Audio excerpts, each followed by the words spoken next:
Diabetes এমন একটি রোগ যাকে অনেকেই খুব হালকাভাবে নেন। অনেক মানুষ বলেন সুগার তো এখন সবারই আছে, এতে আবার কি হবে, কিংবা ওষুধ খেলেই তো ঠিক থাকে। কিন্তু বাস্তব সত্য হলো ডায়াবেটিসের সামান্য অবহেলাও ধীরে ধীরে শরীরের ভেতরে ভয়াবহ ক্ষতি তৈরি করে, যেটা একসময় আর ফেরানো যায় না। আজকের এই ভিডিওতে আমরা জানব ডায়াবেটিসে অবহেলা করলে শরীরে ঠিক কি মারাত্মক ক্ষতি হতে পারে। ডায়াবেটিস মূলত রক্তে শর্করার পরিমাণ বেড়ে যাওয়ার একটি দীর্ঘমেয়াদী সমস্যা। যখন এই বাড়তি সুগার নিয়ন্ত্রণে রাখা হয় না, তখন তা রক্তনালী, স্নায়ু, চোখ, কিডনি, হৃদযন্ত্র প্রায় সব অঙ্গকে ধীরে ধীরে ক্ষতিগ্রস্ত করে। সমস্যা হলো এই ক্ষতিগুলো শুরুতে তেমন বোঝা যায় না, মানুষ তখনই অবহেলা করে, আর সেই অবহেলাই ভবিষ্যতে বড় বিপদের কারণ হয়। ডায়াবেটিসের সবচেয়ে বেশি ক্ষতিগ্রস্ত হয় রক্তনালী। অতিরিক্ত সুগার রক্তনালীর ভেতরের দেওয়ালকে শক্ত ও সংকুচিত করে ফেলে। এর ফলে রক্ত চলাচল বাধাগ্রস্ত হয়।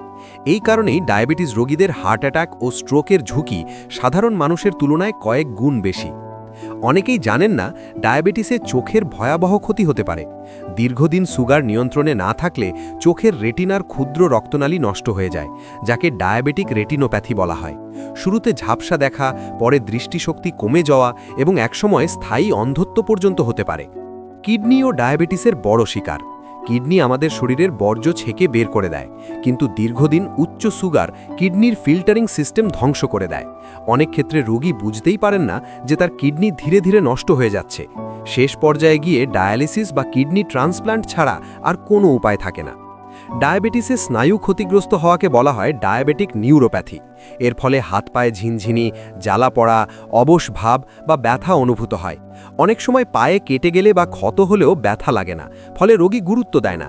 এই অবহেলায় ছোট ক্ষত বড় ঘায়ে পরিণত হয় এবং একসময় পা কেটে ফেলতে পর্যন্ত হতে পারে। ডায়াবেটিস রোগীদের সংক্রমণ হওয়ার ঝুঁকিও অনেক বেশি। সামান্য কাটাছেঁড়া, ফোড়া বা ইনফেকশন সহজে ভালো হতে চায় না, কারণ উচ্চ সুগার রোগ প্রতিরোধ ক্ষমতা কমিয়ে দেয়। এর ফলে শরীর জীবাণুর সঙ্গে ঠিকভাবে লড়াই করতে পারে না। অনেকেই ডায়াবেটিসে খাবারের ব্যাপারে অবহেলা করেন। নিয়ম না মেনে মিষ্টি, ভাজা পোড়া, বেশি ভাত খাওয়া এসব অভ্যাস সুগারকে আরও অনিয়ন্ত্রিত করে তোলে। আবার অনেকে ওষুধ ঠিকমতো খান না, নিজের ইচ্ছামতো কম বেশি করেন। এই অভ্যাসগুলো ডায়াবেটিসকে আরও ভয়ঙ্কর করে তোলে। ডায়াবেটিসে মানসিক অবহেলাও বড় সমস্যা। স্ট্রেস, দুশ্চিন্তা, ঘুমের অভাব এসব সরাসরি সুগার বাড়িয়ে দেয়, কিন্তু অনেকেই এসব বিষয় গুরুত্ব দেন না। ফলে ওষুধ খাওয়ার পরও সুগার নিয়ন্ত্রণে আসে না। সবচেয়ে ভয়ঙ্কর বিষয় হলো ডায়াবেটিসের ক্ষতিগুলো একবার হয়ে গেলে অনেক ক্ষেত্রেই তার আগের অবস্থায় ফেরানো যায় না।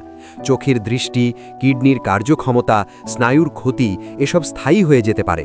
তখন শুধু আফসোস করা ছাড়া আর কিছু করার থাকে না। তাই ডায়াবেটিস মানে শুধু একটি সংখ্যার খেলা নয়, এটি একটি লাইফস্টাইল ডিজিজ, যাকে নিয়ন্ত্রণে রাখতে হলে নিয়মিত ওষুধ, সঠিক খাবার, পর্যাপ্ত হাঁটা, ব্যায়াম, মানসিক প্রশান্তি এবং নিয়মিত পরীক্ষা সব কিছু একসাথে মানতে হবে। আপনি যদি আজ থেকেই সচেতন হন, তাহলে ডায়াবেটিস থাকা সত্ত্বেও সুস্থ ও স্বাভাবিক জীবন কাটানো সম্ভব। কিন্তু অবহেলা করলে এই রোগ ধীরে ধীরে আপনার শরীরের প্রতিটি অঙ্গ নীরবে ধ্বংস করে দেবে।